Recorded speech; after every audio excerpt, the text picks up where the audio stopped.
bueno, muchos autores dicen que este edificio fue clausurado por cuestiones higiénicas, primero, y segundo, porque estaba saturado totalmente los espacios, que no había dónde más sepultar. Bueno, esta última teoría es incorrecta porque si nosotros hubiéramos construido estos dos galerías de aquel lado, tendríamos otros 1500 espacios, ¿no? Sí es cierto que el patio estaba totalmente saturado, eso sí es cierto, pero había todavía disponibilidad en ese tipo de gavetas. El sistema de inhumación era bastante seguro, las gavetas eran bastante seguras. Ya se habían hecho muchas en Europa, sobre todo en Francia y en España, por lo tanto era un sistema ya probado. Sin embargo, el arquitecto pues no tenía esa experiencia anterior y como en ese entonces era muy difícil de comunicarse por las pocas carreteras que había y por lo peligrosas que eran, pues el ir a la Ciudad de México a ver qué se estaba haciendo allá, pues era así como que muy raro, ¿no? Y era muy peligroso y pocas veces lo hacían, la verdad.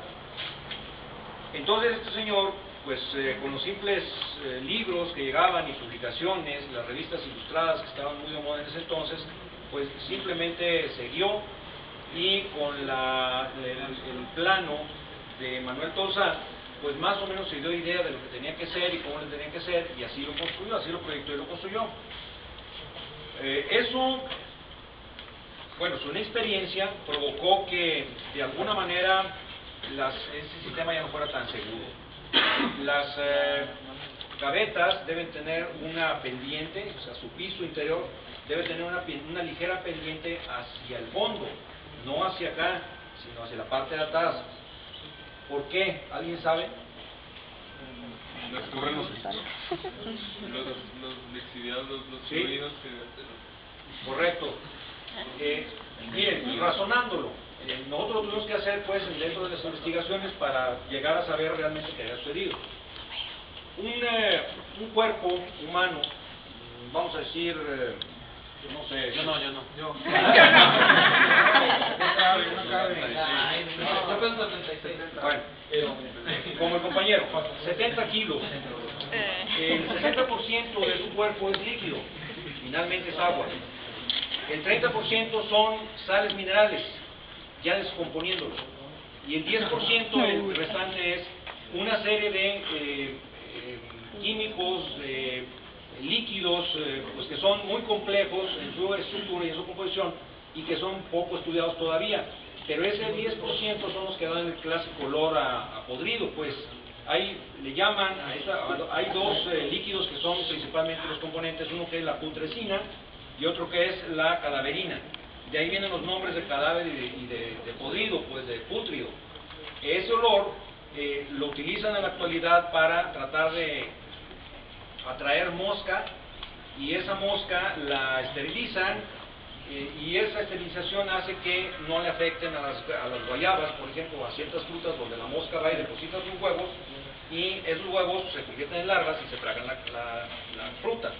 Entonces se conoce más en ese aspecto, pues con esa aplicación. ¿Por qué le estoy platicando esto? Bueno, porque un cuerpo de 70 kilos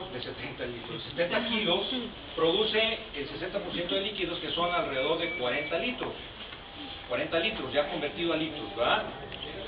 Esos 40 litros repartidos aquí, o metidos aquí en esta parte, pues es un espejo de 3 centímetros, 4 centímetros más o menos, cuando ya se descompuso totalmente el cuerpo.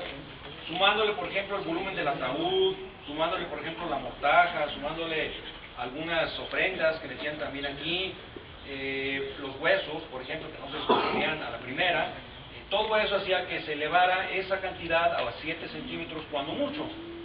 Esos 7 centímetros de lixiviados o de líquidos cadavéricos no eran suficientes para que empujaran una tapadera de estas hacia el exterior, o sea, no la podían botar, aun cuando se producían gases, y esos gases también estaban a presión, pero aún así no era suficiente para que se destapara la gaveta. ¿Qué fue entonces lo que provocó que las gavetas se destaparan y que salieran todos esos líquidos y se regaran por los pavimentos? El mojete, pues todo se hace como más blando y luego hace que se bote. No. Miren, lo que sucedió es lo siguiente. La falta de mantenimiento de ese edificio provocó que las aguas de lluvia penetraran por la parte de la azotea. Esa agua penetró a las gavetas, aquí también, aquí chorreaba y no pasaba nada, era agua y bueno, caía como agua y se acabó. Pero acá no, acá caía dentro de las gavetas donde estaban los cuerpos en descomposición, y como esos líquidos cadavéricos son muy solventes en agua, sobre todo a 28 grados centígrados, chorreaban, o sea, salía el agua verdosa, tenía un color verde aceitunado, decían. Y imagínense nomás la peste, ¿no? Imagínense también las bacterias que acarreaban todo esos elementos orgánicos en putrefacción. El gobierno dijo, ¿sabes qué? Párenle, ya no haga nada, ya no, ese sistema no es seguro, se emitieron unas órdenes y se prohibió que se siguiera construyendo este sistema. Entonces, esa fue una de las principales consecuencias de su clausura. La otra es, efectivamente, había un sobrecupo en lo que era el patio, ya no había espacio por ningún lado, por lo tanto, pasillos que eran en estrella, que estaban en trazo estrellado, así en trazo estrellado por una plaza, esas callecitas fueron invadidas totalmente por tumbas. Y si no, si alguien no lo cree, bueno, pues esta tumba que está aquí en la esquina está soportada, está cimentada sobre los manchuelos de las orillas de esos corredores, de esas calles. Se hicieron solamente y el de allá, donde estábamos de aquel lado. Y estos concluían a lo que era el remate visual principal de todo el panteón, que es el mausoleo de los Años Ilustres. Ya encontramos también trazos, vestigios de todos los demás pasillos, los corredores, porque en la actualidad nada más se ve el que está en dirección de la entrada hacia el mausoleo, y el otro, que ahorita lo vamos a ir a visitar, que va también hacia el mausoleo, que va al centro, que remata en una capilla. Acuérdense lo que les comenté, está asemejando esto a una construcción del del Renacimiento, una ciudadela del Renacimiento. Estas calles en cruz siempre tenían puertas, o sea, remataban en puertas, y esas puertas hacia los exteriores, hacia el exterior de la ciudad, eran la continuación de los caminos. Entonces, bueno, aquí se hacía una semejanza a eso, porque estos caminos, estos 4 remates, tenían siempre un final, no era un muro simplemente. Aquel de allá daba hacia una puerta, hacia el Hospital Civil, el entonces Real Hospital San Miguel, donde por esa puerta sacaban a los muertitos y los sepultaban. Esta otra, por donde ustedes ingresaron, bueno, pues es el ingreso principal. Esta otra de acá da a la capilla, a una capilla del leprosario que estaba aquí al otro lado, y aquella de allá daba hacia el panteón de los pobres, que ya no existen. Ya está la construcción ahí del hospital nuevo. Ok, bueno, una de las... a ver, esto que les expliqué todavía se complicó más. ¿Por qué?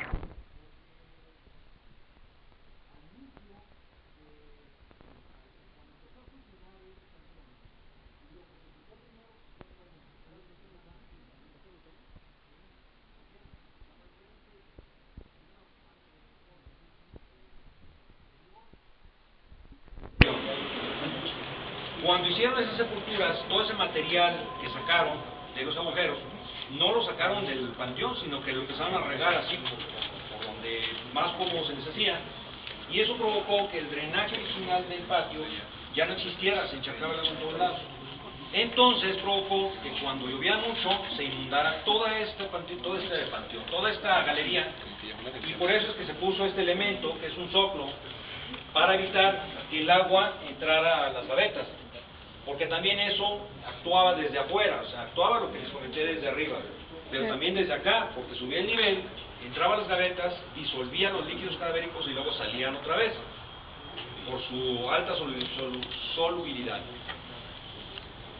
Bueno, entonces eran esos 2 problemas. ¿Qué hicieron para solucionarlo? Hicieron esto, y esto también le tocó a Gómez Ibarra dar la solución. Su inexperiencia le costó, y le costó, yo creo que bastante, aun cuando sí le siguieron dando trabajos, pues el obispo desgraciadamente murió a los pocos años, y como chiqueado del obispo, pues el siguiente que entró, el siguiente obispo traía también su chiqueado, y a Gómez Ibarra pues ya lo empezaron a hacer a un lado, ¿no? Ya no le dieron más trabajos, y sobre todo por el mal prestigio que agarró acerca de él. Esto que está aquí ese elemento que retiene el agua, la inundación de acá, exterior, y esa charola que se ve ahí, ese canal, es la que retiene los líquidos cadavéricos que chorreaban por la parte de adentro y salían por acá. Entonces, estas charolas se llenaban con carbón vegetal y con cal viva, para que el carbón absorbiera y la cal neutralizara ese tipo de parásitos, organismos o microorganismos. Y tiene un acabado, como pueden ver, o sea, no es un cuento. Bueno, entonces ahí esquina.